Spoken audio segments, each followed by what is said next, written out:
Good morning students, आपणा सर्वांचे career vision अकॅडमीच्या online प्लॅटफॉर्मवर स्वागत आहे. आज आपण विज्ञान या विषयाच्या संभाव्य वस्तुनिष्ठ प्रश्नसंचाचा भाग 3 अभ्यासणार आहोत, जो तुम्हाला आगामी सर्व प्रकारच्या स्पर्धा परीक्षांसाठी निश्चितच उपयुक्त ठरेल. या भागातला जो पहिला प्रश्न आहे तो आपण पाहणार आहोत. पायसेस म्हणजे मत्स्य वर्गामध्ये पाण्याची कंपने ओळखण्यासाठी नेमकं काय असते, तर त्याला आपण हिरो रिसेप्टर म्हणतो. हिरो रिसेप्टर हे मत्स्यवर्गामध्ये असते पाण्याची कंपने ओळखण्यासाठी.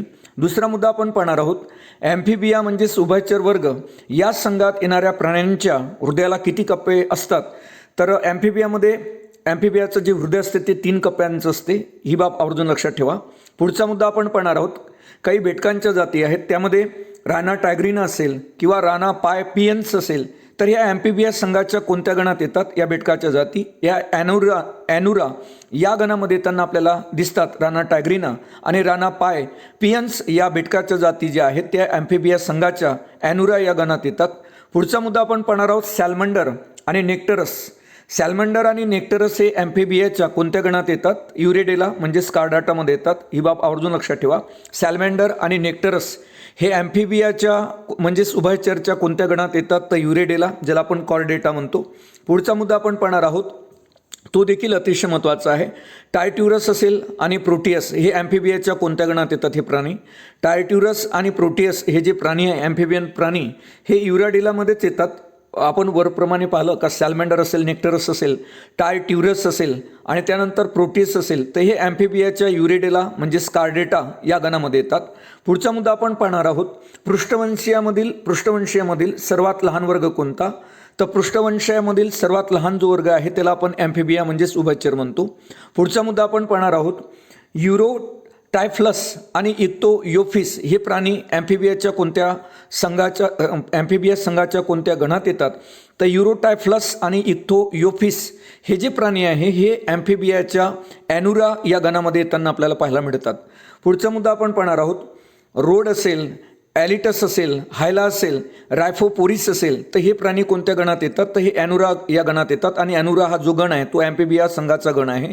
तर ॲनुरामध्ये रोड नावाचा प्राणी येतो, ॲलिटस येतात ज्याला मिडवाईफ टोड म्हणतात, हायला ट्री फ्रॉग येतात आणि सोबतच रायफोपोरिस ज्याला आपण फ्लाइंग फ्रॉग म्हणतो, बेडूक, तर हे देखील ॲनुरा या गटामध्ये येताना पाहायला मिळतात. हे आवर्जून नाव लक्षात ठेवा. रोड असेल ज्याला बुफो म्हणतो आपण, ॲलिटस असेल मिडवाईफ टोड म्हणायचं, त्यानंतर हायला ज्याला आपण ट्री फ्रॉग म्हणतो आणि रायफोपोरिस ज्याला आपण फ्लाइंग फ्रॉग म्हणतो. तर हे जे प्राणी आहे हे ॲम्फिबिया या संघाच्या ॲनुरा या गटामध्ये येताना आपल्याला पाहायला मिळतात. पुढचा मुद्दा आपण पाहणार आहोत, ब्ल्यू व्हेलच्या संदर्भात. ब्ल्यू व्हेलच्या जबड्याला काय म्हटलं जाते, तर ब्ल्यू व्हेलच्या जबड्याला आपण बॅलिन असं म्हणतो. नंतरचा मुद्दा आपण पाहणार आहोत का ब्ल्यू व्हेलच्या त्वचेखाली असणाऱ्या मेदाला काय म्हणतात, तर ब्ल्यू व्हेलच्या त्वचेखाली असणारा जे मेद असते त्याला आपण ब्लंबर असं म्हणतो. पुढचा मुद्दा आपण पाहणार आहोत, कोणत्या प्राण्यामध्ये पुनरुद्भवन क्षमता असते, तर पुनरुद्भवन क्षमता जी असते ती हायड्रामध्ये असते. आणि पुढचा मुद्दा आपण पाहणार आहोत, असा कोणता एकमेव सस्तन प्राणी आहे का ज्याच्यामध्ये RBCला केंद्रक असते, तर तो म्हणजे उंटला आपण पाहिलं का RBCमध्ये जनरली केंद्रक नसतो, मात्र उंट हा एक सस्तन प्राणी आहे ज्याच्या RBCमध्ये म्हणजे रेड ब्लड सेलमध्ये आपल्याला केंद्रक असलेलं पाहायला मिळते. पुढचा मुद्दा आपण पाहणार आहोत, रवंथ करणाऱ्या प्राण्याच्या हृदयाला किती कप्पे असतात, तर रवंथ करणाऱ्या प्राण्यांच्या हृदयाला 4 कप्पे असतात. ही बाब आवर्जून लक्षात ठेवा. पुढचा मुद्दा आपण पाहणार आहोत, स्पर्म व्हेल म्हणजे दात असणारी व्हेल आणि डॉल्फिन हे मासे सस्तन प्राण्याच्या कोणत्या गणात येतात, तर हे CTC गणामध्ये येतात. स्पर्म व्हेल ज्याला आपण दात असणारी व्हेल म्हणतो आणि डॉल्फिन असेल तर हे मासे सस्तन प्राण्याच्या कोणत्या गणात येतात, तर हे CTC मध्ये येतात. पुढचा मुद्दा आपण पाहणार आहोत, सर्वात मोठा सस्तन प्राण्यातील गण कोणता, तर सर्वात मोठा सस्तन प्राण्यामधील जो गण आहे त्याला रोडेन्शिया असं म्हणतात. आणि ही बाब आवर्जून लक्षात ठेवा का सस्तन प्राण्यातला जो सर्वात मोठा गण आहे त्याला रोडेन्शिया असं म्हणतात. आणि रोडेन्शिया गणामध्ये उंदीर, खार, गिनीपिग आणि पार्कपॉईन हे सस्तन प्राणी येतात. तर हा पुढचा तो मुद्दाच आहे का उंदीर असेल, खार असेल, गिनीपिग असेल किंवा पार्कपाईन असेल हे सस्तन प्राणी कोणत्या गणात येतात, तर हे रोडेन्शियामध्ये येतात, रोडेन्शिया गणामध्ये. आणि सस्तन प्राण्यामध्ये हा सर्वात मोठा गण असलेला आपल्याला पाहायला मिळतो, रोडेन्शिया. मानवानंतर सर्वात हुशार प्राणी कोणता, तर मानवानंतर जो सर्वात हुशार प्राणी आहे तो म्हणजे डॉल्फिन.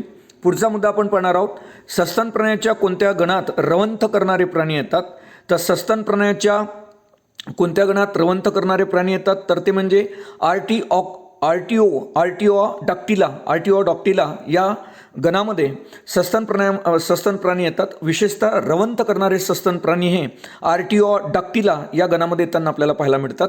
पुढचा मुद्दा आपण पाहणार आहोत, तो देखील खूप महत्त्वाचा आहे.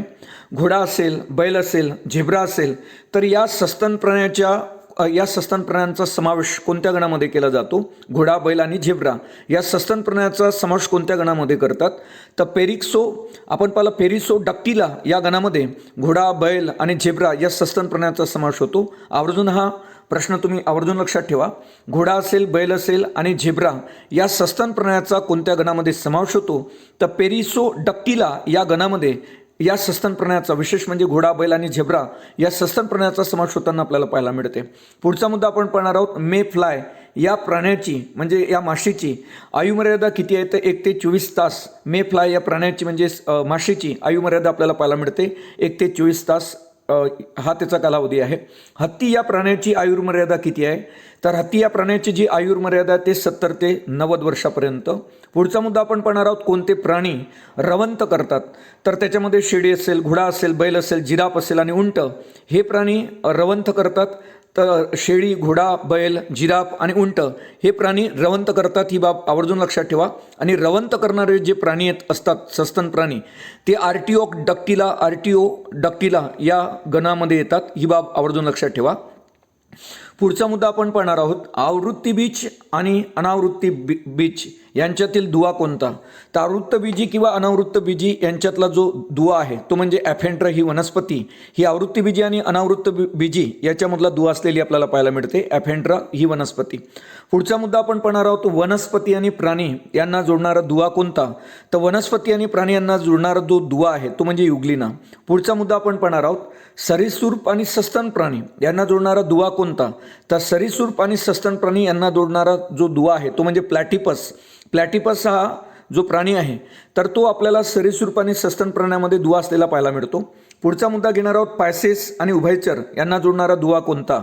तर पायसेस आणि उभयचर यांना जोडणारा जो दुवा आहे त्याला आपण इक्थिओस्टेजिया असं म्हणतो. इक्थिओस्टेजिया हा जो प्राणी आहे इक्थिओस्टेजिया हा पायसेस म्हणजे मत्स्यवर्ग आणि उभयचर यांना जोडणारा दुवा असलेला आपल्याला पाहायला मिळतो, इक्थिओस्टेजिया. पुढचा मुद्दा आपण पाहणार आहोत, उभयचर आणि सरीसृप यांना जोडणारा दुवा कोणता? तर उभयचर आणि सरीसृप यांना जोडणारा जो दुवा आहे त्याला म्हणतात, त्या प्राण्याला म्हणतात सैमौरिया हा जो प्राणी आहे हा उभयचर आणि सरीसृप यांना जोडणारा दुवा असलेला आपल्याला पाहायला मिळतो. पुढचा मुद्दा आपण पाहणार आहोत, ॲनालिडा आणि मुलुस्का हा प्राणी संघातला सर्वात दुसरा मोठा संघ आहे. पहिला म्हणजे आर्थ्रोपोडा. तर ॲनालिडा आणि मुलुस्का या दोन वर्गांना जोडणारा दुवा कोणता? तर ॲनालिडा, मुलुस्का या दोन वर्गांना जोडणारा जो दुवा आहे त्याला आपण निओपिलिना असं म्हणतो. तर ॲनालिडा आणि मुलुस्का या दोन वर्गांना जोडणारा जो दुवा आहे त्याला आपण निओपिलिना असं म्हणतो. पुढचा मुद्दा आपण पाहणार आहोत, ॲनालिडा आणि आर्थ्रोपोडा या दोन वर्गांना जोडणारा दुवा कोणता? पेरिपॅटस हा ॲनालिडा आणि आर्थ्रोपोडा या दोन वर्गांना जोडणारा दुवा असलेला आपल्याला पाहायला मिळतो. तर ही बाब आवर्जून लक्षात ठेवा, खूप महत्त्वाचा मुद्दा आहे हा. का ॲनालिडी आणि आर्थ्रोपोडा या दोन वर्गांना जोडणारा दुवा कोणता? तर त्या प्राण्याला आपण पेरिपॅटस असं म्हणतो. पुढचा मुद्दा आपण पाहणार आहोत, प्रोटोझुआ आणि पोरिफेरा या दोन वर्गांना जोडणारा दुवा कोणता? तर त्याला आपण पोटिरोस्पॉन्जिया असं म्हणतो. जो प्रोटोझुआ आणि पोरिफेरा या दोन वर्गांना प्राण्यांच्या जोडतो त्या प्राण्याला आपण प्रोटिरोस्पॉन्जिया असं म्हणतो, जो प्रोटोझुआ आणि पोरिफेरा या दोन वर्गांना जोडताना आपल्याला दिसतो. आता पुढचा मुद्दा आपण पाहणार आहोत, आदिकेंद्रिकी आणि दृश्य केंद्रिकी या दोन भागात सृष्टीचं वर्गीकरण कोणी केलं? तर चॅटन या शास्त्रज्ञाने आदिकेंद्रिकी आणि दृश्य केंद्रिकी या दोन भागामध्ये वनस्पतीचं वर्गीकरण केलेलं आपल्याला पाहायला मिळते. पुढचा मुद्दा आपण पाहणार आहोत, कोणी सृष्टीचं वर्गीकरण वनस्पती आणि प्राणी या दोन गटात केलेलं आहे?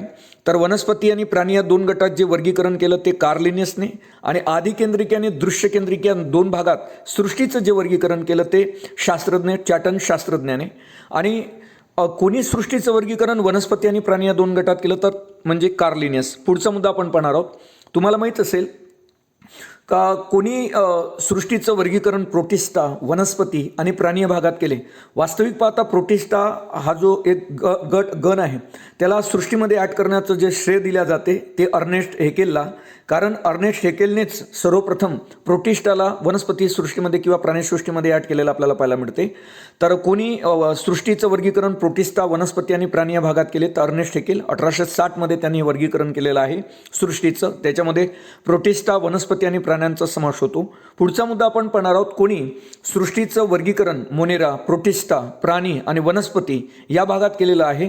तर कोपलँडने केलं. कोपलँडने आवर्जून एक घटक ॲड केला यामध्ये सृष्टीमध्ये, मोनेरा आणि प्रोटिस्टा. जर तुम्हाला विचारण्यात आलं प्रोटिस्टा हा सृष्टीचं वर्गीकरण करताना घटक कोणी वापरला तर अर्नेस्ट हेकेल यांनी. आणि जर तुम्हाला विचारण्यात आलं का कोपलँडने कोणता एक नवीन घटक वापरलेला आहे तर मोनेरा या घटकाचा, या गणाचा किंवा या संघाचा सृष्टीच्या वर्गीकरणामध्ये समावेश केलेला आपल्याला पाहायला मिळतो. तर कोणी सृष्टीचं वर्गीकरण मोनेरा, प्रोटिस्टा आणि प्राणी या वनस्पती भागात केलेले आपल्याला पाहायला मिळतात तर कोपलँड यांनी 1956. पुढचा आपण पाहणार आहोत प्रश्न अतिशय महत्त्वाचा आहे. कोणी सन 1969 सृष्टीचं वर्गीकरण 5 भागामध्ये केलेलं आपल्याला पाहायला मिळते? मोनेरा असेल, प्लांटी असेल, प्रोटिस्टा असेल, ॲनिमॅलिया असेल किंवा कवक असेल. तर या 5 गटामध्ये वर्गीकरण पंचसृष्टी आपण याला म्हणतो. आणि विशेष म्हणजे पंचसृष्टी रिलेटेड आहे R.H. व्हिटाकरांशी. तर R.H. व्हिटाकर यांनी पंचसृष्टीचं वर्गीकरण केलेलं आहे 1969. त्यामध्ये मोनेरा असेल, प्लांटी असेल, प्रोटिस्टा असेल, ॲनिमॅलिया असेल आणि कवक या गटात R.H. व्हिटाकरने वर्गीकरण केलेलं आपल्याला पाहायला मिळते सृष्टीचं. पुढचा मुद्दा आपण पाहणार आहोत, सजीव सृष्टीचं 6 सृष्टीत वर्गीकरण करणारा शास्त्रज्ञ कोणता? तर तो म्हणजे कार्लवासने सजीव सृष्टीचं वर्गीकरण 6 भागामध्ये केलेलं आपल्याला पाहायला मिळते. आणि कार्लवासने त्या 6 भागाचे परत मग वर्गीकरण करताना 3 भाग केलेले आपल्याला पाहायला मिळतात. तर ते 3 भाग कोणते? तर त्याच्यामध्ये आर्किबॅक्टेरिया असेल, युबॅक्टेरिया असेल आणि युकॅरिया असेल. यालाच आपण 3 डोमेन प्रणाली म्हणतो, जे सुचवली होती कार्लवासने. अतिशय महत्त्वाचा मुद्दा आहे, हे विद्यार्थ्यांनी लक्षात घ्यावं. का कार्लवास यांनी सृष्टीचं वर्गीकरण किती भागामध्ये केले? विशेष म्हणजे पहिल्यांदा 6 भागात वर्गीकरण केलं आणि त्यानंतर त्याने 3 भागात वर्गीकरण केलेलं आपल्याला पाहायला मिळते. त्याच्यामध्ये आर्किबॅक्टेरिया असेल, युबॅक्टेरिया असेल आणि युकॅरिया असेल. यालाच आपण कार्लवास यांची 3 डोमेन प्रणाली असं म्हणतो. आणि सर्वात महत्त्वाचा मुद्दा म्हणजे की हे जी 3 डोमेन प्रणाली आहे याचं वर्गीकरण या कार्लवासने कशाच्या आधारावर केलं? 16 SRRNA या आधारावर ह्या 3 डोमेन पद्धतीचं आपल्याला वर्गीकरण केलेलं या कार्लवासने पाहायला मिळते. कार्लवासने 3 डोमेन प्रणालीचं वर्गीकरण कशाच्या आधारावर केलं? 16 SRRNA या आधारावर, म्हणजे 16 SRRNA या आधारावर 3 डोमेन पद्धतीचं वर्गीकरण केलेलं आपल्याला पाहायला मिळतं. आता त्यानंतर पुढचा मुद्दा आपण पाहणार आहोत, मानवी शरीरातील अंतःस्रावी जी ग्रंथी असते त्या कोणत्या आहेत? तर मानवी शरीरातील ज्या अंतःस्रावी ग्रंथी आहेत त्याच्यामध्ये पियूषिका, यकृत, जठर ग्रंथी आणि थायरॉइड ग्रंथी येतात. ह्या मानवी शरीरातील अंतःस्रावी ग्रंथी आहे. खूप वेळा यावर प्रश्न विचारला जातो का मानवी शरीरातील अंतःस्रावी ग्रंथी कोणत्या? तर त्यामध्ये पियूषिका, यकृत, जठर आणि थायरॉइड ग्रंथी या ज्या असतात या मानवी शरीरातील अंतःस्रावी ग्रंथी असतात. पुढचा मुद्दा आपण पाहणार आहोत, मानवी शरीरातील स्वादुपिंडाद्वारे, स्वादुपिंड वास्तविक पाहता एक अंतःस्रावी ग्रंथी आहे. तर मानवी शरीरातील स्वादुपिंडाद्वारे कोणत्या स्त्राव स्त्रवले जातात? तर त्याच्यामध्ये अमायलेज असेल, ट्रिप्सिन असेल आणि लायपेज असेल. तर हे 3 स्त्राव आपल्याला स्वादुपिंडाद्वारे स्त्रवले जातात. आवर्जून लक्षात ठेवा, मानवी शरीरातील स्वादुपिंडाद्वारे कोणते स्त्राव स्त्रवल्या जातात?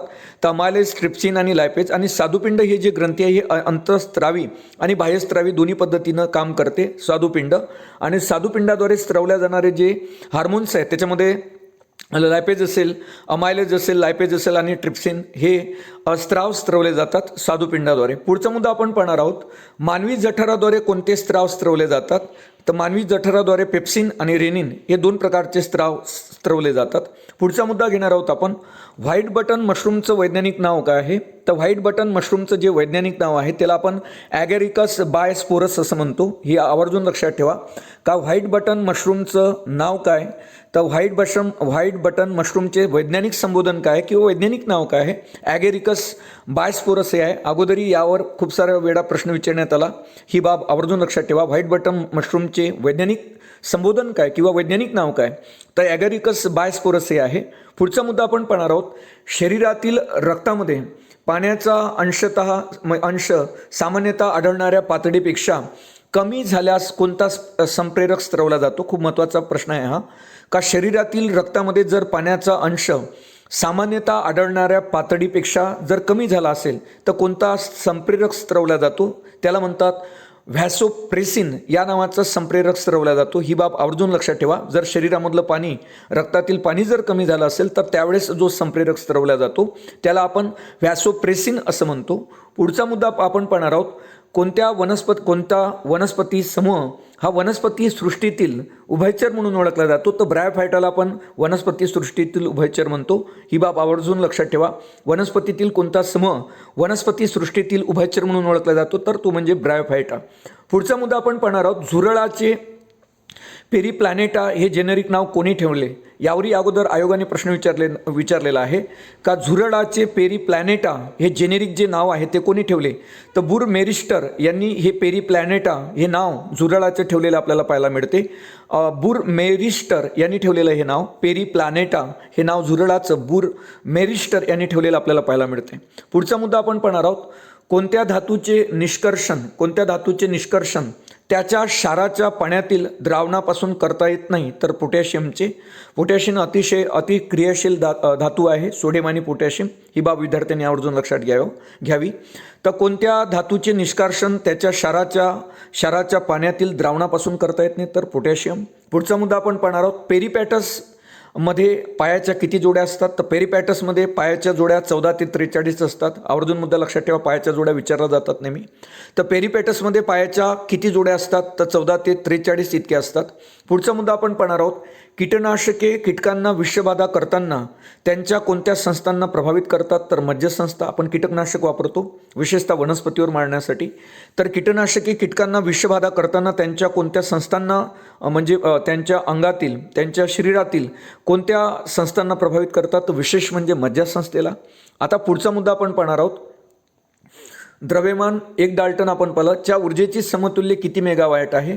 तर द्रव्यमान 1 डाल्टन जर असेल तर ऊर्जेची समतुल्यता किती मेगावॅट असते? तर 931 मेगा इलेक्ट्रॉन व्होल्ट इतकी असते. ही बाब लक्षात ठेवा. 931 सांगण्याचं तात्पर्य या ठिकाणी 931 मेगा इलेक्ट्रॉन व्होल्ट इतकी द्रव्यमान 1 डाल्टनची ऊर्जेची समतुल्यता हे किती मेगावॅट असते असा हा प्रश्न आहे. तर द्रव्यमान 1 डाल्टनची जर आपण विचारण्यात आलं 1 डाल्टनच्या ऊर्जेचे समतुल्य किती मेगावॅट आहे तर ती म्हणजे 930 मेगा इलेक्ट्रॉन व्होल्ट इतकी 1 डाल्टनची ऊर्जेची समतुल्यता असते. पुढचा मुद्दा आपण पाहणार आहोत. आपण पाहिलं तर रेडोप्सिन या प्रकाश संवेदनशील रंगद्रव्याची निर्मिती कोणत्या जीवनसत्वापासून होते?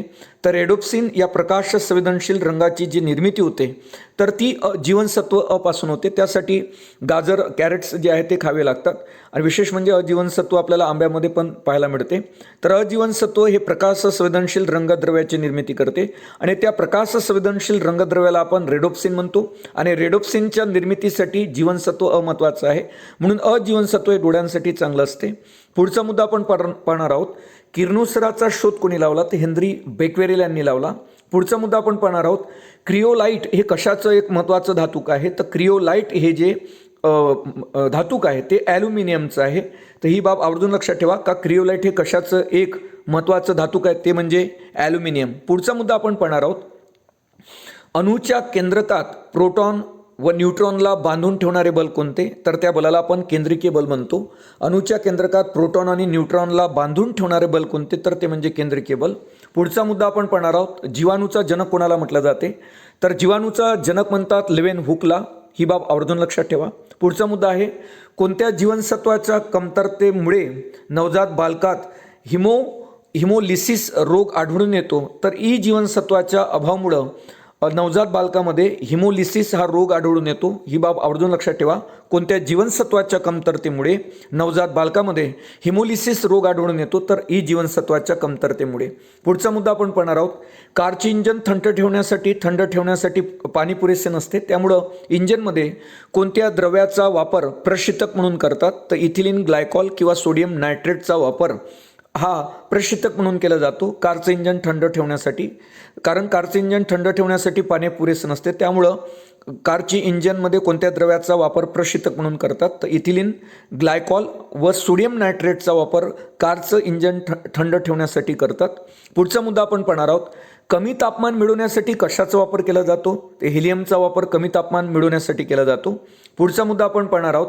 फ्लॅश फोटोग्राफीमध्ये कशाचा वापर करतात? तर फ्लॅश फोटोग्राफीमध्ये झेनॉनचा वापर करतात. झेनॉन हा इन्सर्ट गॅस आहे, ही बाब लक्षात ठेवा. अष्टक त्याचं पूर्ण झालेलं आहे. तर या ठिकाणी फ्लॅश फोटोग्राफीमध्ये कशाचा वापर करतात? झेनॉनचा. आणि सोबतच एक महत्त्वाचा प्रश्न आहे, फ्लोरोसेंट ट्यूबमध्ये कशाचा वापर करतात? तर फ्लोरोसेंट ट्यूबमध्ये तर क्रिप्टॉनचा वापर करतात. क्रिप्टॉन देखील हा एक राजवायू आहे, ज्याला आपण इन्सर्ट गॅस म्हणतो. तर हे दोन्ही आवर्जून लक्षात ठेवा. फ्लॅश फोटोग्राफीमध्ये आपण कोणत्या वायूचा वापर करतो? तर झेनॉनचा. आणि फ्लोरोसेंट ट्यूबमध्ये आपण कशाचा वापर करतो? तर क्रिप्टॉनचा. पुढचा मुद्दा आहे का रस्त्यावरील दिव्यांमध्ये कोणत्या राजवायूचा वापर करतात? तर रस्त्यावरचे जे दिवे असतात त्याच्यामध्ये निऑन या राजवायूचा वापर केला जातो. राजवायू हा म्हणजे हा निऑन हा देखील एक प्रकारचा इन्सर्ट गॅस आहे. तर या ठिकाणी आपण पाहिलं का रस्त्यावरील दिव्यामध्ये कोणत्या राजवायूचा वापर करतात? तर निऑनचा. पुढचा मुद्दा आपण घेणार आहोत का माणसांचे हृदय किती कप्प्याचं बनलेलं असते? माणसाचं हृदय हे 4 कप्प्याचं बनलेलं असते, ही बाब आवर्जून लक्षात ठेवा. आणि त्यानंतर बेडकाचे हृदय किती कप्प्याचं बनलेलं असते? तर बेडकाचं हृदय हे 3 कप्प्याचं बनलेलं असते. आणि माणसाचे हृदय जे असते ते 4 कप्प्याचं बनलेलं असते. पुढचा मुद्दा आपण पाहणार आहोत. पक्षी असेल, देवमासा असेल, यांचं हृदय किती कप्प्याचं बनलेलं असते? तर पक्षी, देवमासा यांचं हृदय मानवाप्रमाणे 4 कप्प्याचं बनलेलं असते. पुढचा मुद्दा आपण पाहणार आहोत. मूलद्रव्य ही संकल्पना सर्वात प्रथम कोणी मांडली? तर मूलद्रव्य ही संकल्पना सर्वात प्रथम रॉबर्ट बॉयल यांनी मांडली. अतिशय महत्त्वाचा प्रश्न आहे का मूलद्रव्य ही संकल्पना सर्वात प्रथम कोणी मांडलेली आपल्याला पाहायला मिळते? तर रॉबर्ट बॉयल यांनी 1661 मध्ये मूलद्रव्य ही संकल्पना मांडलेली आपल्याला पाहायला मिळते. पुढचा मुद्दा आपण पाहणार आहोत. पृथ्वीच्या कवचामध्ये कोणत्या मूलद्रव्याचं प्रमाण सर्वात जास्त आहे? तर पृथ्वीच्या कवचामध्ये ऑक्सिजन या मूलद्रव्याचं प्रमाण सर्वात जास्त आहे, 46.6%. ही बाब आवर्जून लक्षात ठेवा का पृथ्वीच्या कवचामध्ये कोणत्या मूलद्रव्याचं प्रमाण जास्त आहे? तर ऑक्सिजन. पुढचा मुद्दा घेणार आहोत. पुरुषाच्या नसबंदीला काय म्हणतात? पुरुषाच्या नसबंदीला आपण व्हॅक्सेक्टॉमी असं म्हणतो. आणि स्त्रियांमधील नसबंदीला आपण तर ट्युबेक्टॉमी असं म्हणतो. हे दोन्ही मुद्दे आवर्जून लक्षात ठेवा. पुरुषाच्या नसबंदीला आपण काय म्हणायचं? व्हॅक्सेक्टॉमी असं म्हणतात, व्हॅक्सेक्टॉमी. आणि त्याच्यानंतर स्त्रियांमधील नसबंदीला काय म्हणतात? ट्युबेक्टॉमी असं म्हटलं गेलेलं आहे. पुढचा मुद्दा आपण पाहणार आहोत आणि तो देखील खूप महत्त्वाचा आहे. अँड्रेनल ग्रंथीद्वारे, हा मुद्दा आवर्जून लक्षात ठेवा. अँड्रेनल ग्रंथीद्वारे कोणते संप्रेरक स्त्रवल्या जाते ज्याद्वारे हृदयाच्या स्पंदनावर नियंत्रण ठेवल्या जाते? तर आपण पाहिलं तर लक्षात घ्या, नार्डालिन तर असं ते नाव आहे. ॲड्रेलिन आपण पाहिलेलं आहे. तर आपण पाहिलं नॉर ॲड्रेलिन हे जे आहे ते ॲड्रेलिन ग्रंथीद्वारे स्त्रवल्या जाते, जे हृदयाच्या स्पंदनावर नियंत्रण ठेवताना आपल्याला पाहायला मिळते.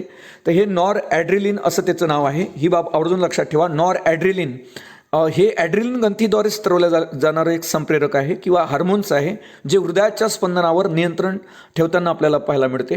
पुढचा मुद्दा आपण पाहणार आहोत. अँड्रेनिल ग्रंथीद्वारे आणखी कोणते संप्रेरक स्त्रवल्या जाते ज्याद्वारे रक्तवाहिन्यांच्या आकुंचनावर नियंत्रण ठेवल्या जाते? तर ते म्हणजे अँड्रेलिन.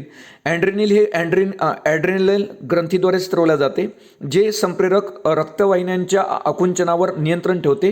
त्या संप्रेरकाचं नाव आहे अँड्रेनिल. तर अँड्रेनल ग्रंथीद्वारेच ते स्त्रवल्या जात असल्यामुळं त्याचं नावही ते देखील तेच आहे.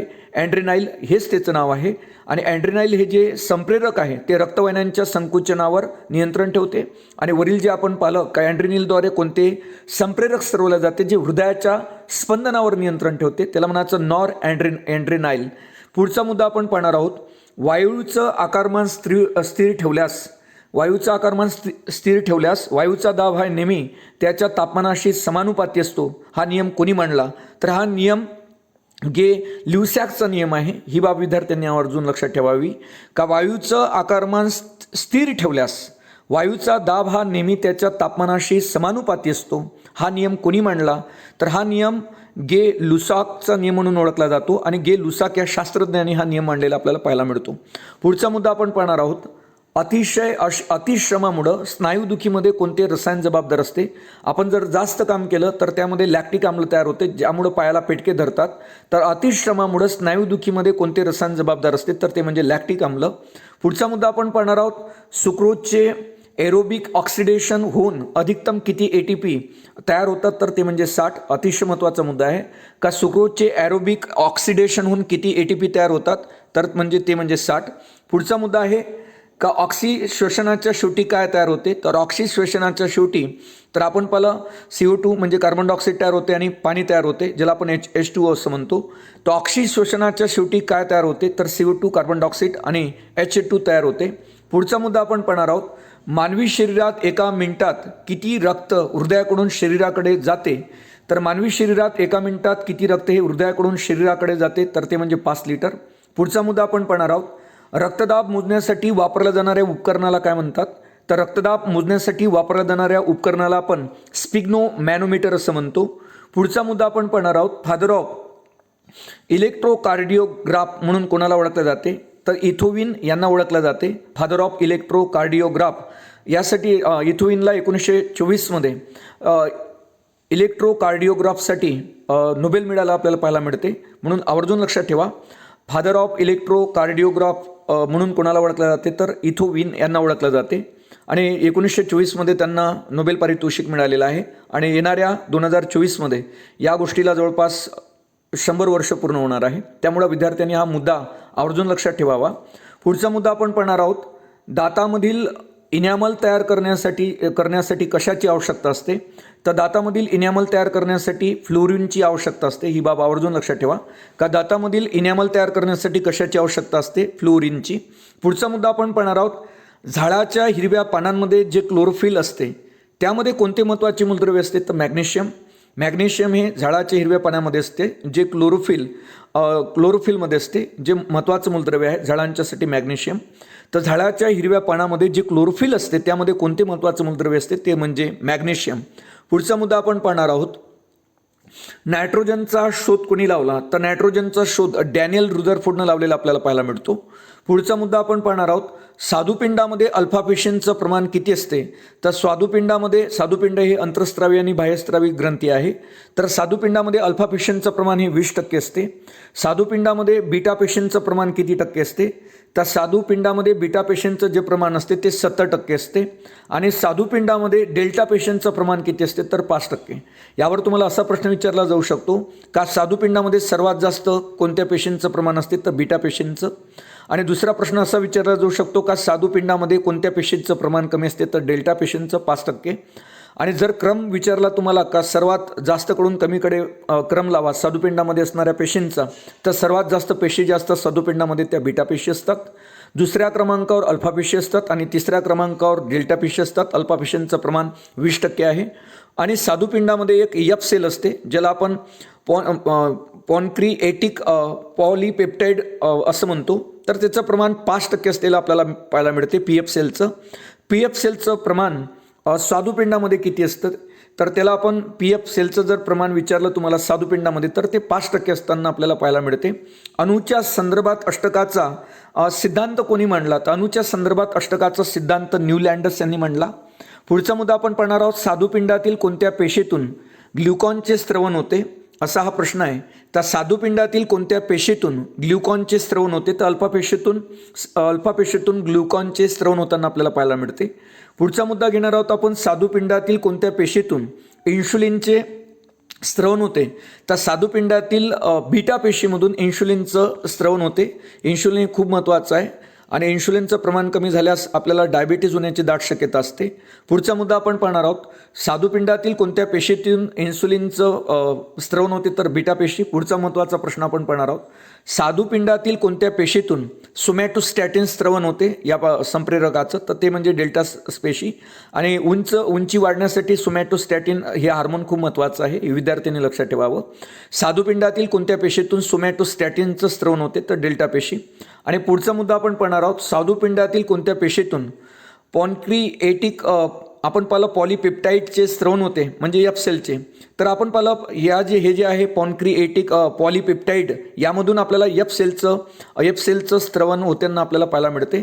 हे जे आहे एफ सेलमधून हे स्त्रवण होते. या क्रिएटिक पॉलीपेप्टाईड हे जे स्त्रवण होते ते एफ सेलमधून होताना आपल्याला पाहायला मिळते. अतिशय महत्त्वाचं आहे का जर तुम्हाला विचारण्यात आलं स्वादुपिंडातील एफ सेलमधून कशाचं कोणत्या हार्मोनचं स्त्रवण होते तर पॉन्क्रिएटिक पॉलीपेप्टाईडचं स्त्रवण हे एफ सेलमधून होताना आपल्याला दिसते स्वादुपिंडातील. पुढचा मुद्दा आपण पाहणार आहोत. वाऱ्याचा अभ्यास करणाऱ्या शास्त्राला काय म्हणतात तर वाऱ्याचा अभ्यास करणाऱ्या शास्त्राला ॲनिमोफिली असं म्हणतात. पुढचा मुद्दा आपण पाहणार आहोत. पक्ष्यांचा अभ्यास करणाऱ्या शास्त्राला काय म्हणतात तर पक्ष्यांचा अभ्यास करणाऱ्या शास्त्राला ऑर्निओफिली असं म्हणतात. हा मुद्दा आवर्जून लक्षात ठेवा. ॲनिमोफिली कोणाला म्हटलं गेलं तर वाऱ्याचा अभ्यास करणाऱ्या शास्त्राला ॲनिमोफिली म्हणतात आणि पक्ष्यांचा अभ्यास करणाऱ्या शास्त्राला ऑर्निओफिली असं म्हणतात. पुढचा मुद्दा आपण पाहणार आहोत. गोगलगायचा अभ्यास करणाऱ्या शास्त्राला काय म्हणतात तर मॅल्कोफिली असं म्हटलं गेलेलं आहे. गोगलगायचा अभ्यास करणाऱ्या शास्त्राला मॅलॅकोफिली असं म्हणतात. हे तिन्ही मुद्दे आवर्जून लक्षात ठेवा. वाऱ्याचा अभ्यास करणाऱ्या शास्त्राला आपण ॲनिमोफिली म्हणतो, पक्ष्यांचा अभ्यास करणाऱ्या शास्त्राला आपण ऑर्निओफिली म्हणतो आणि गोगलगायचा अभ्यास करणाऱ्या शास्त्राला आपण मॅलॅकोफिली म्हणतो. पुढचा मुद्दा आपण पाहणार आहोत. कीटकांचा अभ्यास करणाऱ्या शास्त्राला काय म्हणतात अँटोमोफिली असं म्हणतात. आवर्जून लक्षात ठेवा. कीटकांचा अभ्यास करणाऱ्या शास्त्राला अँटोमोफिली म्हणतात. प्रकाशाचा सर्वात जास्त वेग कुठं असतो तर प्रकाशाचा सर्वात जास्त जो वेग असतो तो निर्वात पोकळीमध्ये असतो. तर त्या ठिकाणाहून ध्वनीचं वहन होऊ शकत नाही. मात्र प्रकाशाचं वहन सर्वात जास्त जे होत असते वेग किंवा प्रकाशाचा सर्वात जास्त जो वेग असतो तो निर्वात पोकळीमध्ये असतो. आणि पुढचा मुद्दा आपण पाहणार आहोत. 1829 सर्वात प्रथम मूलद्रव्याच्या वर्गीकरणाचा प्रयत्न कोणी केला तर तो म्हणजे डोबेरायनरने सर्वात प्रथम मूलद्रव्याच्या वर्गीकरणाचा प्रयत्न 1829 केलेला आपल्याला पाहायला मिळतो. प्रत्येक त्रिकात मूलद्रव्ये त्याच्या चढत्या अणुवस्तुमानांकाप्रमाणे मांडल्यास मधल्या मूलद्रव्याचे अणुवस्तुमानांक हे साधारणतः अन्य दोन मूलद्रव्याच्या सरासरी इतके असते असा सिद्धांत कोणी मांडला तर तो देखील डोबेरायनरने मांडलेला आपल्याला पाहायला मिळतो. हा सिद्धांत आवर्जून लक्षात ठेवा. प्रत्येक त्रिकात मूलद्रव्ये त्याच्या चढत्या अणुवस्तुमानांकाप्रमाणे मांडल्यास मधल्या मूलद्रव्याचे अणुवस्तुमान हे साधारणतः अन्य दोन मूलद्रव्याच्या सरासरी इतकं असते. हा सिद्धांत कोणी मांडला तर डोबेरायनरने मांडला. पुढचा मुद्दा घेणार आहोत आपण. हिपॅरिन हे जे रसायन आहे हे शरीरातील कोणत्या पेशी तयार करतात तर मास्ट पेशी. अतिशय महत्त्वाचा मुद्दा आहे हा. हिपॅरिन तुम्हाला माहीत असेल रक्त गोठू देत नाही. तर आपण पाहिलं हिपॅरिन हे WBCचं एक प्रकार बॅसोफिलच्या माध्यमातून हिस्टॅमिन आणि हिपॅरिन स्त्रवल्या जाते आणि हिपॅरिन हे विशेषतः मास्ट पेशीच्या माध्यमातून स्त्रवल्या जाते. आणि हिपॅरिन हे जे आहे हार्मोन तर ते रक्त गोठू नये यासाठी महत्त्वाचं आहे. हिपॅरिन हे रसायन शरीरातील कोणत्या पेशीद्वारे तयार केले जाते तर मास्ट पेशी. पुढचा मुद्दा आपण घेणार आहोत. मानवी शरीरातील रक्त गोठू नये म्हणून कोणतं रसायन काम करते तर ते म्हणजे हिपॅरिन जे मास्ट पेशी स्त्रवते. पुढचा मुद्दा आपण घेणार आहोत. शरीरावरील कोणत्याही आघातामुळे जी सूज येते तेथे स्त्रवणारं रसायन कोणतं तर ते म्हणजे हिस्टॅमिन. ज्या ठिकाणी सूज येते त्या ठिकाणी हिस्टॅमिन हे हार्मोन स्त्रवल्या जाते आणि हिस्टॅमिन हे रसायन देखील मास्ट पेशीद्वारेच स्त्रवल्या जाते. ही बाब लक्षात ठेवा. हिपॅरिन असो की मग हिस्टॅमाइन असो हे दोन्ही जे रसायन आहे हार्मोन्स आहेत ते मास्ट पेशीद्वारे स्त्रवल्या जातात आणि मास्ट पेशी या बॅसोफिलमध्ये असतात. बॅसोफिल हा WBCचा प्रकार असलेला आपल्याला पाहायला मिळतो. पुढचा मुद्दा आपण पाहणार आहोत. रक्तातील हिस्टॅमिन हे कोणत्या रसायनाद्वारे हे रसायन कोणत्या पेशीद्वारे तयार केले जाते त्याचं उत्तर आहे मास्ट पेशीद्वारे. पुढचा मुद्दा घेणार आहोत आपण. रक्तातील रक्तपट्टिका किंवा रक्तबिंबिका या रंगहीन असून त्यांचा आकार कसा असतो तर तो बाय कॉन्व्हेक्स असतो ज्याला आपण द्विबहिर्वक्र असं म्हणतो. आवर्जून लक्षात ठेवा. खूप महत्त्वाचं आहे. बहिर्वक्र आकार असतो रक्तपट्टिकांचा ज्यांना आपण रक्तबिंबिका म्हणतो. रक्तबिंबिका ह्या रक्तहीन असून त्यांचा आकार कसा असतो तर बाय कॉन्व्हेक्स असतो ज्याला आपण द्विबहिर्वक्र असं म्हणतो. पुढचा मुद्दा आपण पाहणार आहोत. WBCची संख्या जेव्हा 2 लाख प्रति घन मिमीपर्यंत वाढते तेव्हा त्याला काय म्हणतात त्याला आपण रक्ताचा कर्करोग म्हणतो. जर WBCची संख्या या पेशींची संख्या जर वाढली असेल आणि ते प्रति घन मिमीपर्यंत 2 लाख वाढली असेल तर त्याला आपण रक्ताचा कर्करोग म्हणतो. पुढचा मुद्दा आपण पाहणार आहोत.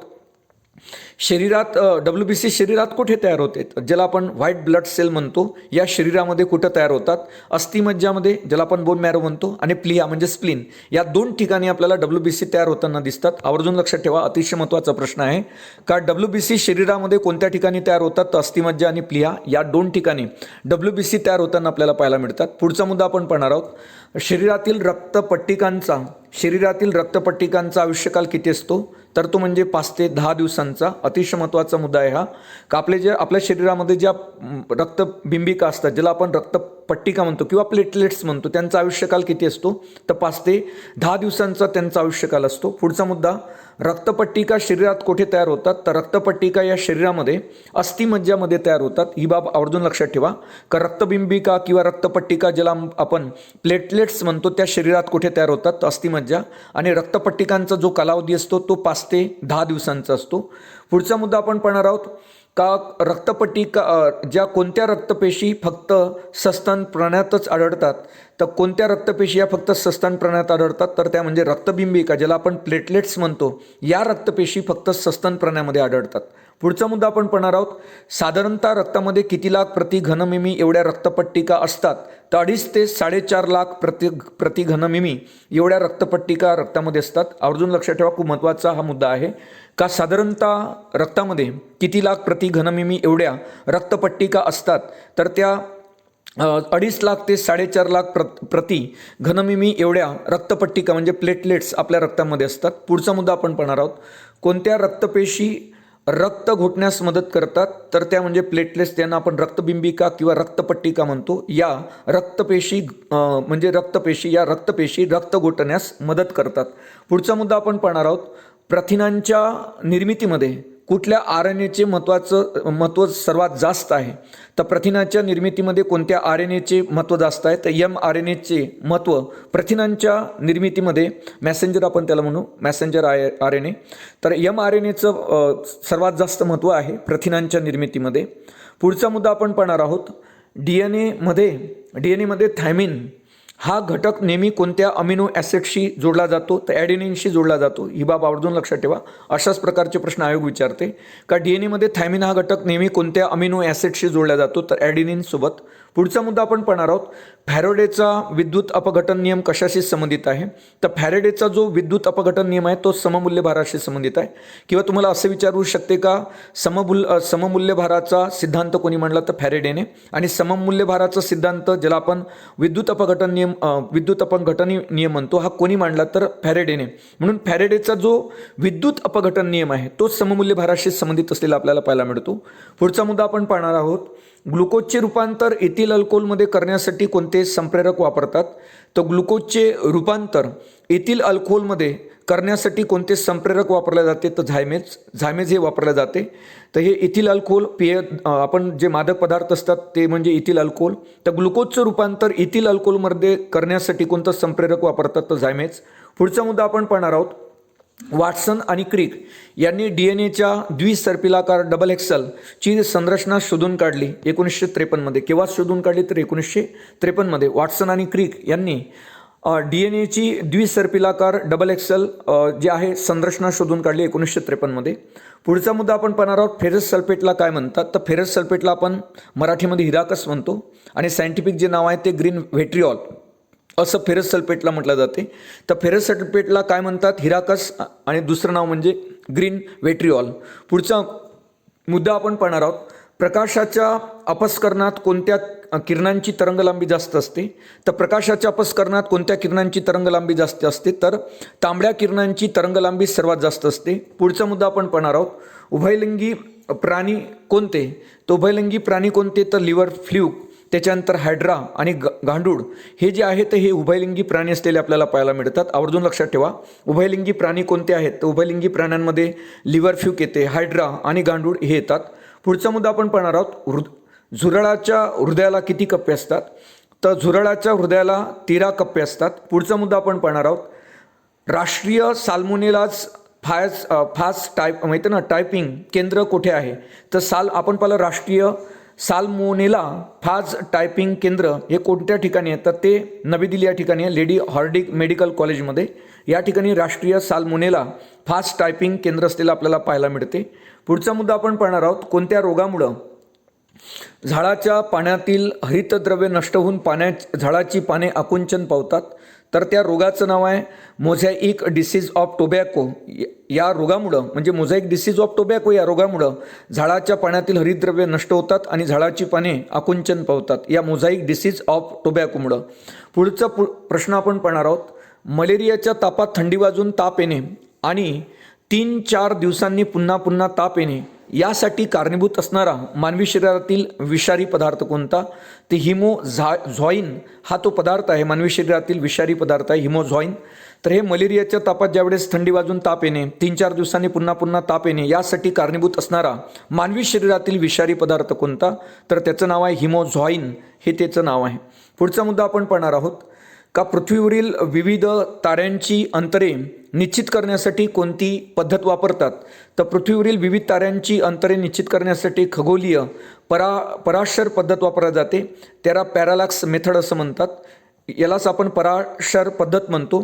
आणि हे पृथ्वीवरील विविध ताऱ्यांची अंतरे निश्चित करण्यासाठी वापरली जाते. हे खगोलीय पराशर पद्धती ज्याला पॅरालॅक्स मेथड असं म्हटलं जातं, पॅरालॅक्स मेथड असं म्हणतात.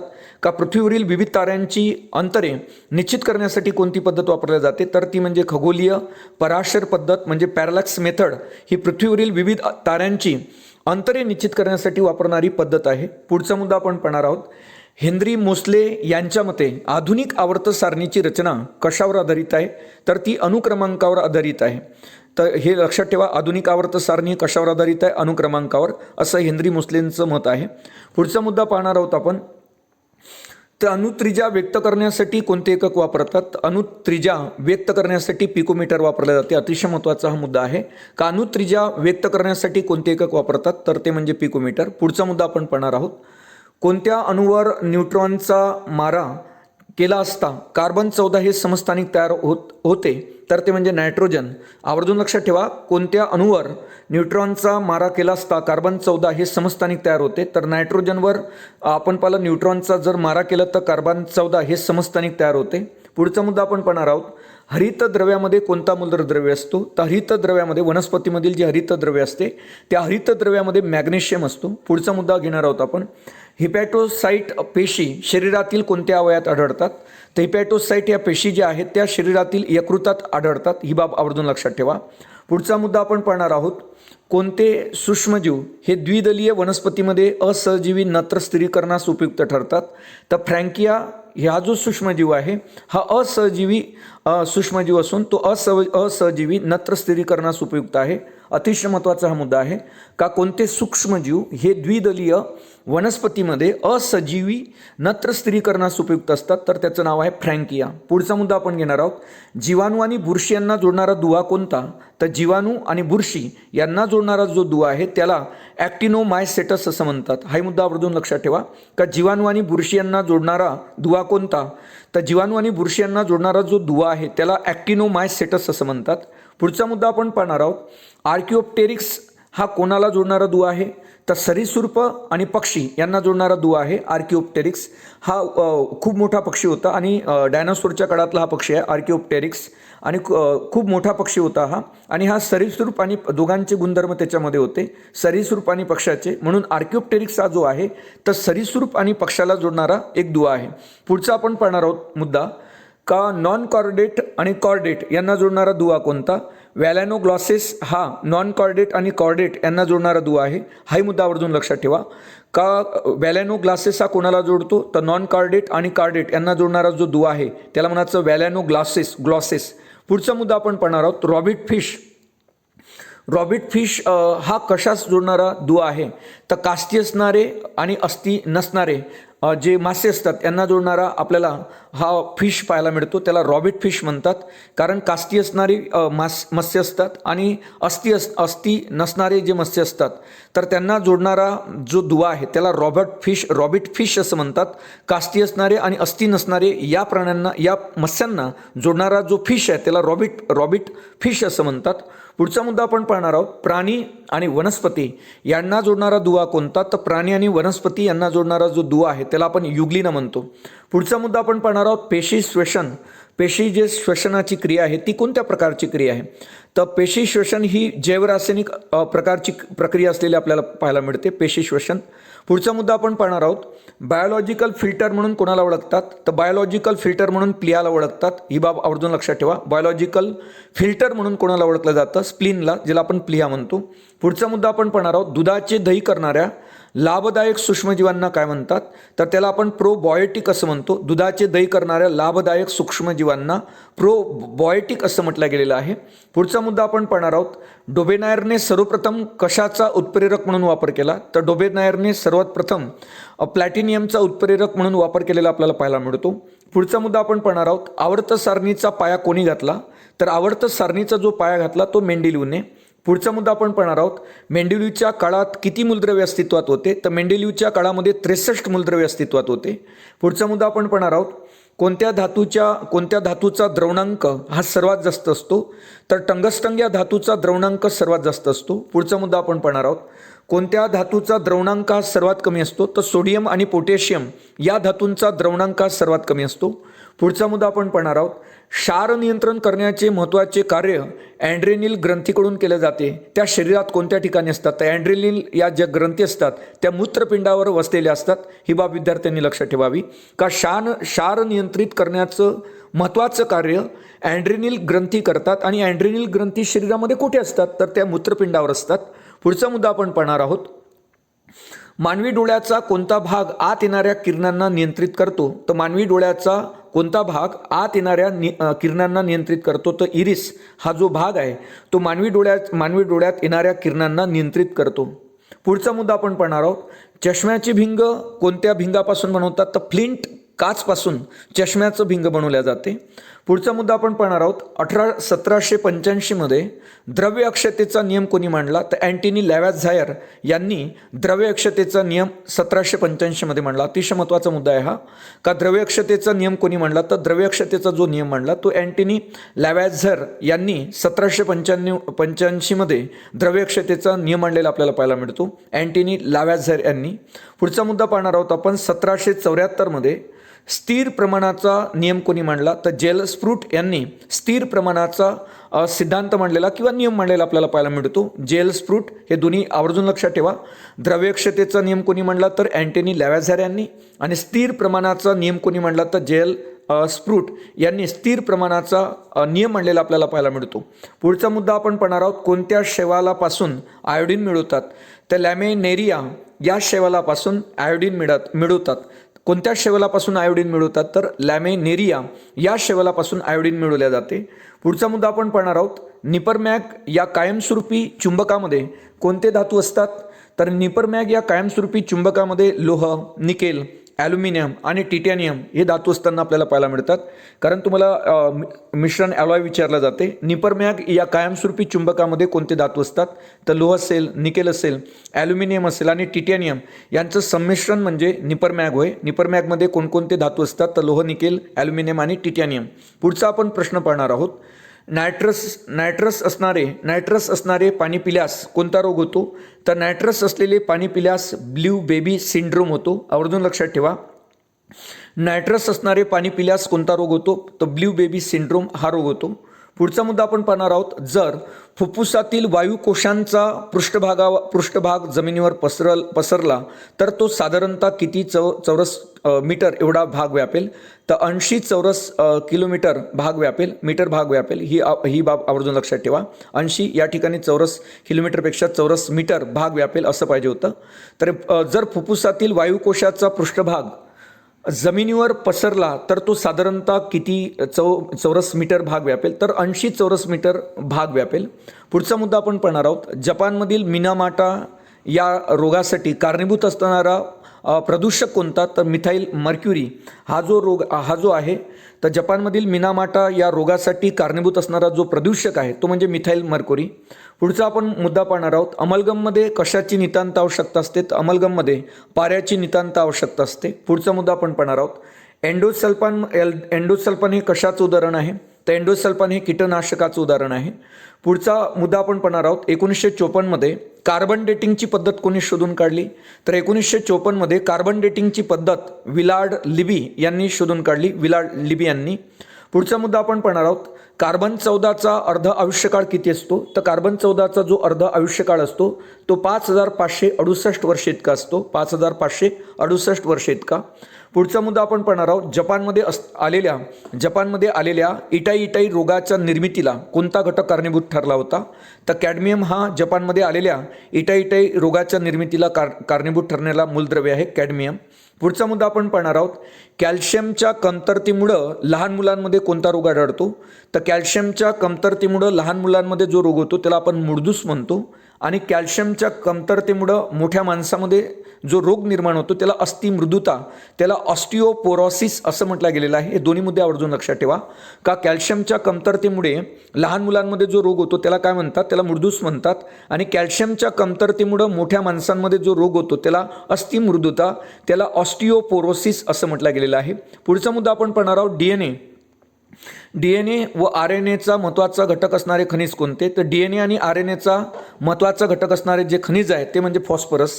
पुढचा मुद्दा आपण पाहणार आहोत. शरीरातील मुख्यतः कोणत्या जीवनसत्वामुळं लोह शोषणाचं प्रमाण वाढते? तर शरीरातील मुख्यतः कोणत्या जीवनसत्वामुळं लोह शोषणाचं प्रमाण वाढते? तर ते म्हणजे के जीवनसत्वामुळं शरीरातील लोह शोषणाचं प्रमाण वाढताना आपल्याला पाहायला मिळते. पुढचा मुद्दा आपण पाहणार आहोत. शरीरातील लोह मुख्यतः रक्तामध्ये आणि उर्वरित लोह कोठे साठवले जाते? तर शरीरातलं जे लोह आहे ते मुख्यतः रक्तामध्ये आणि उर्वरित लोह कोणत्या ठिकाणी साठवले जाते? तर यकृत, प्लीहा ज्याला आपण स्प्लीन म्हणतो, आणि मूत्रपिंडामध्ये जे उर्वरित लोह असते ते साठवले जाते. तर अतिशय महत्त्वाचा हा मुद्दा आहे का शरीरातील लोह मुख्यतः रक्तामध्ये, तर उर्वरित लोह कोणत्या ठिकाणी साठवले जाते? तर यकृत, प्लीहा आणि मूत्रपिंडावर. पुढचा मुद्दा आपण पाहणार आहोत. वस्तूचे सर्वात जास्त वजन कुठे असते? तर वस्तूचे सर्वात जास्त जे वजन असते तर ते पृथ्वीच्या ध्रुवावर. पुढचा मुद्दा आपण पाहणार आहोत. हिपॅरिन मानवी शरीरात कुठे तयार होते? तर हिपॅरिन मानवी शरीरात यकृतामध्ये तयार होते, जे रक्त घोटू नये यासाठी काम महत्त्वाचं ठरते. हिपॅरिन हे मानवी शरीरात कोणत्या ठिकाणी तयार होते? तर हिपॅरिन हे यकृतामध्ये तयार होते. आणि हिपॅरिन हे जे तयार करणारी जी पेशी आहे तिला मास्ट पेशी म्हणतात. हिस्टॅमिन देखील हे मास्ट पेशीद्वारे स्त्रवल्या जाते. पुढचा मुद्दा आपण पाहणार आहोत. कार्बन कार्बन एकेरी बंधाने बनलेल्या हायड्रोकार्बनला काय म्हणायचं? तर कार्बन कार्बन एकेरी बंधाने बनलेल्या हायड्रोकार्बनला आपण अल्केन म्हणतो. पुढचा मुद्दा. ज्या हायड्रोकार्बनमध्ये कार्बन कार्बन तिहेरी बंध असतो त्यांना काय म्हणतात? तर ज्या हायड्रोकार्बनमध्ये कार्बन कार्बन तिहेरी बंध असतो त्यांना आपण अल्काईन म्हणतो. आणि त्याच्यानंतर ज्या हायड्रोकार्बनमध्ये कार्बन कार्बन दुहेरी बंध असतो त्यांना आपण अल्किन म्हणतो. हे तिन्ही मुद्दे महत्त्वाचे आहे आगामी स्पर्धा परीक्षेच्या दृष्टिकोनातून. का कार्बन कार्बन एकेरी बंधाने जोडलेला असेल तर त्या हायड्रोकार्बनला आपण अल्केन म्हणायचं. आणि ज्या हायड्रोकार्बनमध्ये कार्बन कार्बन दुहेरी बंधानं जोडलेला असेल तर त्यांना आपण अल्किन म्हणायचं. आणि ज्या हायड्रोकार्बनमध्ये कार्बन कार्बन हा तिहेरी बंधानं जोडलेला असतो त्याला आपण अल्काईन म्हणायचं.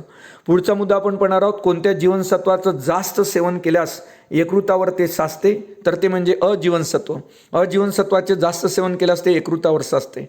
पुढचा मुद्दा आहे. RTS आणि ASO1 ही कोणत्या आजारावरची लस आहे? तर मलेरियाची. आतापर्यंत मलेरियावर म्हणजे हिवतापावर लस नव्हती, अलीकडे हे लस शोधण्यात आलेली आहे. RTS आणि ASO1 ही कोणत्या आजारावरची लस आहे? तर ते मलेरिया म्हणजे हिवतापावरची लस आहे. ही बाब विद्यार्थ्यांनी आवर्जून लक्षात ठेवावी. पुढचा मुद्दा घेत आहोत. इस्लेट ऑफ लॅगरेनहनच्या कोणत्या पेशीद्वारे ग्लुकॉन स्त्रवले जाते? तर इस्लेट ऑफ लॅगरहेनच्या कोणत्या पेशीद्वारे ग्लुकॉन स्त्रवले जाते? तर अल्फा पेशीद्वारे ग्लुकॉन स्त्रवल्या जाते. ही बाब आवर्जून लक्षात ठेवा. जास्तीच्या लोह संचयनाने कोणता रोग होतो? जास्तीच्या लोह संचयनाने सिडॉर्सिस हा रोग होताना आपल्याला पाहायला मिळतो. जास्तीच्या लोह संचयनाने कोणता रोग होतो? तर जास्तीच्या लोह संचयनाने सिडॉर्सिस हा रोग होतो. आणि कोणते जीवनसत्व उष्णतेमुळे सहज नष्ट होते? तर क जीवनसत्व हे उष्णतेमुळे सहज नष्ट होते म्हणून ते वारंवार घेणं आवश्यक ठरते. क जीवनसत्व. कोबाल्ट 60 द्वारे कोणते किरण उत्सर्जित केले जाते? तर कोबाल्ट 60 द्वारे गॅमा किरण उत्सर्जित केले जाते. ही बाब आवर्जून लक्षात ठेवा. पुढचा मुद्दा आपण घेत आहोत. कितव्या गुणसूत्राचं विभाजन झाल्यामुळं डाऊन सिंड्रोम हा आजार होतो? तर कितव्या गुणसूत्राचे विभाजन झाल्यामुळं डाऊन सिंड्रोम हा आजार होतो? तर 21व्या गुणसूत्राचं विभाजन झाल्यामुळं डाऊन सिंड्रोम होतो. पुढचा मुद्दा आपण घेणार आहोत. अर्गट हा कवकजन्य रोग कोणत्या कवकामुळे होतो? तर तो होतो कॅव्हिसेपस मायकोकेफिलिया यामुळे होताना दिसतो. आणि विशेषतः बाजरीवर येणारा हा रोग आहे अर्गट. तर तो कोणत्या कवकामुळे होतो? तर कॅल्व्हिसेप्स मायकोकेफिलिया या कवकामुळं हा अर्गट रोग होतो आणि अर्गट हा जो कवकजन्य रोग आहे तो विशेषतः बाजरीवर पडताना आपल्याला पाहायला मिळतो. कारण या ठिकाणी बाजरी या पिकावर कोणता रोग येतो तर तो म्हणजे अर्गट. या अगोदर देखील आयोगाने यावर प्रश्न विचारलेला आहे का अर्गट हा रोग कोणत्या पिकावर येतो तर तो म्हणजे बाजरी. पुढचा मुद्दा घेणार आहोत. मानवी शरीरातील कोणत्या संप्रेरकाला लव हार्मोन म्हणतात तर ऑक्सिटोसिनला लव हार्मोन म्हणतात. ही बाब आवर्जून लक्षात ठेवा. मानवी शरीरातील कोणत्या संप्रेरकाला लव हार्मोन असं म्हटलं जाते तर ऑक्सिटोसिनला लव हार्मोन म्हणतात. पुढचा मुद्दा आपण पाहणार आहोत. ऑक्सिटोसिन कोणाद्वारे स्त्रवला जाते हा देखील खूप महत्त्वाचा मुद्दा आहे. ऑक्सिटोसिन हे जे हार्मोन आहे ज्याला आपण लव हार्मोन म्हणतो हे कोणाद्वारे स्त्रवलं जाते तर मेंदूतील हायपोथॅलॅमसद्वारे हे स्त्रवलं जाते. अतिशय महत्त्वाचा मुद्दा आहे. ऑक्सिटोसिनला आपण लव हार्मोन म्हणून ओळखतो तर ऑक्सिटोसिन कोणाद्वारे स्त्रवला जाते तर मेंदूतील हायपोथॅलॅमसद्वारे हे स्त्रवला जाते. पुढचा मुद्दा आपण घेणार आहोत. ब्लॅकफूट हा रोग कशामुळे होतो तर ब्लॅकफूट हा रोग आर्सेनिकमुळे होतो. पुढचा मुद्दा आपण घेणार आहोत. कोणत्या शास्त्रज्ञाने सूक्ष्म जीवशास्त्राचा म्हणजे मायक्रोबायोलॉजीचा पाया घातला असं मानलं जाते त्या अँटनी लिव्हनहॉक यांनी मायक्रोबायोलॉजीचा पाया घातला. ही बाब विद्यार्थ्यांनी आवर्जून लक्षात ठेवावी. कोणत्या शास्त्रज्ञाने सूक्ष्म जीवशास्त्राचा पाया घातला असं मानलं जाते तर अँटनी लिव्हनहॉक यांनी सूक्ष्म जीवशास्त्राचा म्हणजेच मायक्रोबायोलॉजीचा पाया घातलेला आपल्याला पाहायला मिळते. पुढचा मुद्दा आपण घेणार आहोत. मोनोसोडियम ग्लुटामेट ते म्हणजेच नेमकं काय तर त्याला आपण ॲजिनोमोटो असं म्हणतो. मोनोसोडियम ग्लुटामेटलाच आपण ॲजिनोमोटो असं म्हटलं गेलेलं आहे मोनोसोडियम ग्लुटामेटला. पुढचा मुद्दा आपण घेणार आहोत. येलो इयर रॉट किंवा तंडुरोग हा कोणत्या पिकावर येतो तर येलो इयर रॉट किंवा तंडुरोग हा गहू या पिकावर येतो. पुढचा मुद्दा आपण पाहणार आहोत. हिवतापाच्या म्हणजेच मलेरियाच्या जंतूचा शोध कोणत्या शास्त्रज्ञाने लावला होता ते हिवतापाच्या म्हणजे मलेरियाच्या जंतूचा शोध जो आहे तो सर रोनाल्ड रॉस यांनी लावलेला आपल्याला पाहायला मिळते. पुढचा मुद्दा आपण घेणार आहोत. सपाट आरशाचे नाभी अंतर किती असते तर सपाट आरशाचे जे नाभी अंतर असते ते अनंत असते. पुढचा मुद्दा. सॅक्रोमायसिस सेरेविसी हे किण्वन कोणत्या प्रदूषकाचे शोषण करते तर आर्सेनिक. अतिशय महत्त्वाचा मुद्दा आहे का आपण पाहिलं ब्लॅकफूट जो होतो तो आर्सेनिकमुळे होतो तर या ठिकाणी हे किण्व आहे सायक्रोमायसिस सेरेविसी हे किण्व कोणत्या प्रकारचे प्रदूषकाचं शोषण करते तर आर्सेनिकचं. पुढचा मुद्दा आपण पाहणार आहोत. कोणत्या जीवाणूचा वापर करून समुद्रातील तेलगळती स्वच्छ केली जाते तर अल्किनी होरॅक्स याचा वापर केला जातो. अतिशय महत्त्वाचा मुद्दा आहे. कोणत्या जीवाणूचा वापर करून समुद्रातील तेलगळती स्वच्छ केली जाते तर अल्कॅनी होरॅक्स या जीवाणूचा वापर करून समुद्रातील तेलगळती स्वच्छ केली जाते. पुढचा मुद्दा घेणार आहोत आपण. वनस्पतीमध्ये अन्न संचयाचं कार्य कोणत्या ऊतीद्वारे होते तर वनस्पतीमध्ये अन्न संचयनाचं कार्य मूल ऊतीद्वारे होते. आवर्जून हा प्रश्न लक्षात ठेवा का वनस्पतीमध्ये अन्न संचयनाचे कार्य कोणत्या ऊतीद्वारे होते तर मूल ऊतीद्वारे. पुढचा मुद्दा आहे. श किरणांचा शोध कोणत्या शास्त्रज्ञाने लावला तर श किरणांचा शोध WC रोटेंजनने 1895 लावला होता. अतिशय महत्त्वाचा मुद्दा आहे हा का श किरणांचा शोध कोणत्या शास्त्रज्ञाने लावला तर WC रोटेंजनने. पुढचा मुद्दा घेणार आहोत. पाम तेल निर्मितीत तयार होणारे विषारी पदार्थ तसेच इतर काही औद्योगिक प्रक्रियांमध्ये मुक्त होणारे जड धातू क्षार शोषून घेण्यासाठी कोणते किण्व वापरतात तर त्याला यारोविया लायपोलिटिका हे किण्व वापरले जाते. पाम तेल निर्मितीत तयार होणारे जे काही विषारी पदार्थ असतात आणि इतर काही औद्योगिक प्रक्रियांमध्ये मुक्त होणारे जे काही जड धातू असतात व क्षार शोषून घेण्यासाठी कोणत्या प्रकारचं किण्व वापरले जाते तर त्याला आपण ॲरोविया लायपोलिटिका असं त्याला म्हटलं गेलेलं आहे. ॲरोविया लायपोलिटिका असं त्याला म्हटलं गेलेलं आहे. पुढचा मुद्दा आपण घेणार आहोत. यकृताच्या अभ्यासाला काय म्हणतात तर यकृताच्या अभ्यासाला आपण हिपॅटोलॉजी म्हणतो. आवर्जून हा प्रश्न लक्षात ठेवा का यकृताच्या अभ्यासाला काय म्हटलं गेलेलं आहे तर यकृताच्या अभ्यासाला आपण हिपॅटोलॉजी म्हणतो. पुढचा मुद्दा आपण घेणार आहोत. मानवामध्ये जास्तीत जास्त रक्त जे आहे ते कशाद्वारे शोषल्या जाते तर मानवामध्ये जास्तीत जास्त रक्त हे यकृताद्वारे शोषल्या जाते ज्याला आपण लिव्हर म्हणतो. पुढचा मुद्दा. बेडकामध्ये रक्त कशास साठवले जाते तर बेडकामध्ये रक्त हे प्लीहेमध्ये म्हणजे स्प्लीनमध्ये साठवले जाते. पुढचा मुद्दा आपण पाहणार आहोत. मानवी शरीरात सर्वात व्यस्त अवयव कोणता तर मानवी शरीरात व्यस्त असणारे म्हणजे बिझिएस्ट ऑर्गन जे आहे ते लिव्हर आणि हार्ट आहे. हे सर्वात जास्त बिझिएस्ट ऑर्गन आहे मानवी शरीरातले. आवर्जून लक्षात ठेवा मानवी शरीरातील सर्वात जास्त बिझी असणारे किंवा व्यस्त असणारे अवयव कोणते तर लिव्हर यकृत आणि हार्ट हे सर्वात जास्त बिझिएस्ट ऑर्गन आहे. पुढचा मुद्दा आपण पाहणार आहोत. शरीरातील कोणत्या पेशी या हानिकारक सूक्ष्मजीवांना मारतात व तसेच शरीरातील विषारी पदार्थ बाहेर काढण्यास मदत करतात त्यांना आपण कुफर पेशी म्हणतो. अतिशय महत्त्वाचा हा प्रश्न आहे का शरीरातील कोणत्या पेशी या हानिकारक सूक्ष्मजीवांना मारतात तसेच शरीरातील विषारी पदार्थ बाहेर काढण्यास मदत करतात त्यांना आपण कुफर पेशी म्हणतो. पुढचा मुद्दा आपण पाहणार आहोत. मानवी शरीरातील द्रव्य संतुलन आणि रक्तदाब रोखणे कशाद्वारे शक्य होते. तर मानवी शरीरातील द्रव्य संतुलन आणि रक्तदाब राखणे हे सोडियम हे खनिजाचं काम आहे. पुढचा मुद्दा आपण पाहणार आहोत. कर्करोगाच्या अभ्यासाला काय म्हणतात. तर कर्करोगाच्या अभ्यासाला ऑन्कोलॉजी असं म्हटलं गेलेलं आहे. हा मुद्दा आवर्जून लक्षात ठेवा. वेगवेगळ्या स्पर्धा परीक्षांमध्ये हा मुद्दा येत असतो. कर्करोगाच्या अभ्यासाला काय म्हणतात. तर कर्करोगाच्या अभ्यासाला ऑन्कोलॉजी असं म्हणतात. पुढचा मुद्दा आपण पाहणार आहोत. रक्ताच्या कर्करोगाला काय म्हणतात. तर ब्लड कॅन्सरला आपण ल्युकेमिया म्हणतो. म्हणजेच रक्ताचा जो कर्करोग असतो त्याला ल्युकेमिया म्हणतात. पुढचा मुद्दा आपण घेणार आहोत. कोणत्या विषाणूमुळे स्त्रियांमध्ये गर्भाशय ग्रीवामध्ये कर्करोग होतो. तर अतिशय महत्त्वाचा हा मुद्दा अलीकडे चर्चेत होता. कोणत्या विषाणूमुळे स्त्रियांमध्ये गर्भाशय ग्रीवेमध्ये कर्करोग होतो. तर त्याला ह्युमन पॉलिलोमा व्हायरस असं म्हटलेलं आहे. पॅपिलोमा व्हायरस असं म्हटलं गेलेलं आहे. तर कोणत्या विषाणूमुळे स्त्रियांमध्ये गर्भाशय ग्रीवामध्ये कर्करोग होतो. तर त्याला ह्युमन पॅपिलोमा व्हायरस असं त्याला म्हटलं गेलेलं आहे. हे नाव आवर्जून लक्षात ठेवा. Human papilloma virus. आता पुढचा मुद्दा आपण पाहणार आहोत. संयोजी ऊतीचा जो कर्करोग होतो त्याला काय म्हणतात. तर संयोजी ऊतीचा जो कर्करोग होतो त्याला सार्कोमा असं म्हटलं गेलेलं आहे. आवर्जून लक्षात ठेवा. हाडं जे एकमेकाला जोडलेले असतात ते संयोजी ऊतीनं जोडलेले असतात आणि संयोजी ऊतीमुळे जो कर्करोग होतो त्याला सार्कोमा म्हणतात.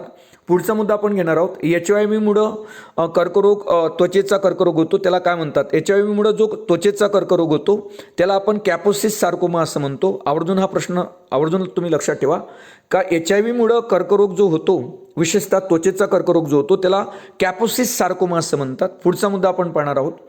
कर्करोगाबद्दल निदान करण्यासाठी ज्या अवयाबद्दल शंका आहे तेथील अवयाचा तुकडा काढून तेथील पेशीचा अभ्यास केला जातो. या प्रक्रियेला काय म्हणतात. या प्रक्रियेला आपण बायोप्सी असं म्हणतो. अतिशय महत्त्वाचा हा मुद्दा आहे. कर्करोगाबद्दल निदान करण्यासाठी ज्या अवयाबद्दल शरीरातील शंका आहे तेथील अवयाचा तुकडा काढून तेथील पेशींचा अभ्यास केला जातो. या प्रक्रियेला बायोप्सी असं म्हटलं गेलेलं आहे. यावरही अगोदर प्रश्न विचारण्यात आलेला आहे. पुढचा मुद्दा आपण घेणार आहोत. दह्यामधील कोणते जीवाणू मानवी शरीरास हानी पोचवत नाही. तर दह्यामधील लॅक्टोबॅसिलिस हे जे जीवाणू आहे ते मानवी शरीरास हानी पोचवत नाही. पुढचा मुद्दा आपण पाहणार आहोत. मातीतील कोणते जीवाणू हवेतील नायट्रोजन स्वतंत्रपणे स्थिरीकरण घडून आणतात. तर हवेतील आपण पाहिलं मातीतील जे ॲझिटोबॅक्टर हे जीवाणू असतात ते नायट्रोजनचे स्वतंत्रपणे स्थिरीकरण घडून आणताना आपल्याला पाहायला मिळतात. ॲझिटोबॅक्टर हे मातीतले जीवाणू आहे जे हवेतील नायट्रोजनचं स्वतंत्रपणे स्थिरीकरण करत असतात. पुढचा मुद्दा. क्षयाचा जीवाणू कोणत्या शास्त्रज्ञाने शोधून काढला. तर क्षयाचा जो जीवाणू आहे ते रॉबर्ट कॉकने शोधून काढलेला आपल्याला पाहायला मिळतो. अतिशय महत्त्वाचा मुद्दा आहे. आवर्जून लक्षात ठेवा का क्षयाचा जीवाणू जो असतो तो कोणत्या शास्त्रज्ञाने शोधून काढला. तर रॉबर्ट कॉकने. पुढचा मुद्दा आपण पाहणार आहोत. कॉपर सल्फेटला कोणत्या नावाने ओळखतात. तर कॉपर सल्फेटला आपण मोरचूद म्हणतो आणि फेरस सल्फेटला आपण हिराकस म्हणतो. तर कॉपर सल्फेटला कोणत्या नावाने ओळखलं जाते. तर मोरचूद. पुढचा मुद्दा. मानवी मेंदूमध्ये ध्वनी किती सेकंद राहू शकतो. तर मानवी मेंदूमध्ये ध्वनी 0.1 सेकंद इतका राहू शकतो. पुढचा मुद्दा आपण पाहणार आहोत. हेपॅटायटिस किंवा हेपेटायटिस म्हणजेच विषाणूच्या समूहामुळे होणारा कशाचा दाह असतो. तर हेपेटायटिस हा जो रोग आहे तर तो यकृताचा दाह आहे आणि विषाणूजन्य आहे हेपेटायटिस आणि विशेषतः त्याला आपण कावीड म्हणतो. पुढचा मुद्दा आपण पाहणार आहोत. कुत्र्याच्या चावण्यामुळे होणारा रेबीज हा रोग मानवी शरीरातील कशावर परिणाम करतो. तर कुत्र्याच्या चावण्यामुळे होणारा जो रेबीज रोग आहे तो मानवी शरीरातील मध्यवर्ती चेतासंस्थांवर जास्त बॅड इफेक्ट करतो. ही बाब आवर्जून लक्षात ठेवा. पुढचा मुद्दा आपण घेणार आहोत. हेपेटायटिसचे कोणते प्रकार हे सदूषित रक्तामार्फत पसरतात. तर संदूषित रक्तामार्फत पसरणारे जे हेपेटायटिसचे प्रकार आहेत ते म्हणजे बी आणि सी. आणि हेपेटायटिसच्या कोणत्या प्रकारासाठी अजूनपर्यंत लस उपलब्ध नाही. तर ते म्हणजे सी व ई. या हेपेटायटिसच्या प्रकारासाठी लस उपलब्ध नाही आहे. आणि जर विचारण्यात आलं हेपेटायटिसचे कोणते प्रकार सदूषित रक्ताद्वारे पसरतात तर बी व सी. आणि हेपेटायटिसच्या कोणत्या प्रकारासाठी लस उपलब्ध नाही तर सी व ई. आता पुढचा मुद्दा. रेबीज मुक्त होणारे भारतातील पहिले राज्य कोणते. तर रेबीज मुक्त होणारे भारतातले पहिलं राज्य आहे गोवा. पुढं कवकांची पेशीभित्तिका कशापासून बनलेली असते, तर कवकांची जी पेशीभित्तिका आहे ते कायटिनपासून बनलेली असते. ही बाब आवर्जून लक्षात ठेवा. अगोदर यावर प्रश्न विचारण्यात आलेला आहे. कवकांची पेशीभित्तिका ही कशापासून बनलेली असते, तर कायटिनपासून. पुढचा मुद्दा आपण पाहणार आहोत. सर्वसाधारण ज्ञात कवके कोणती, तर सर्वसाधारण जे ज्ञात कवके आहे त्याच्यामध्ये ॲस्परगिलस असेल आणि पेनिसिलियम असेल. ही सर्वांना ज्ञात असलेली कवके आहे, ॲस्परगिलस आणि पेनिसिलियम. पुढचा मुद्दा आपण पाहणार आहोत. काही कवके हे कुजलेल्या कार्बनी पदार्थावर जगतात म्हणून त्यांना काय म्हणतात, तर म्हणून त्यांना मृतोपजीवी असं म्हटलं जाते. काही कवके हे कुजलेल्या कार्बनी पदार्थावर जगतात म्हणून त्यांना काय म्हणतात, तर मृतोपजीवी असं त्यांना म्हटलं जाते. अशा प्रकारे हा विज्ञानविषयक नोटचा भाग 3 मधील प्रश्नसंच आहे आणि यामध्ये अतिशय महत्त्वाचे प्रश्न आपण ॲड केले होते. पुन्हा आपण भेटू सायन्स नोटच्या पार्ट 4 मध्ये. त्यामध्ये देखील असतील विज्ञानावर आधारित असे महत्त्वाचे प्रश्न जे तुम्हाला आगामी सर्व प्रकारच्या स्पर्धा परीक्षांसाठी उपयुक्त ठरतील. तोपर्यंत धन्यवाद.